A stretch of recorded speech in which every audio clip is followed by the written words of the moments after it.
So today I want to present to you PORTACENTER 500. It's a machine of the PORTACENTER family, so the concept doesn't change. 3 spindle, 4 pallets, 1 load and load, and 1 machine.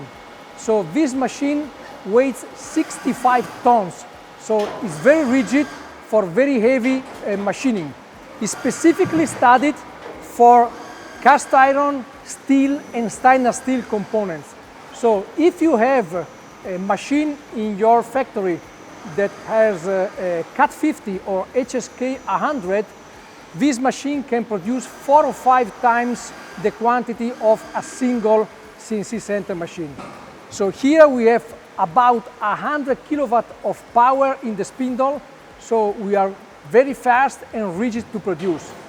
If you are using CAT 40 or HSK 63, we have other machines, and for sure this is not the machine that you need.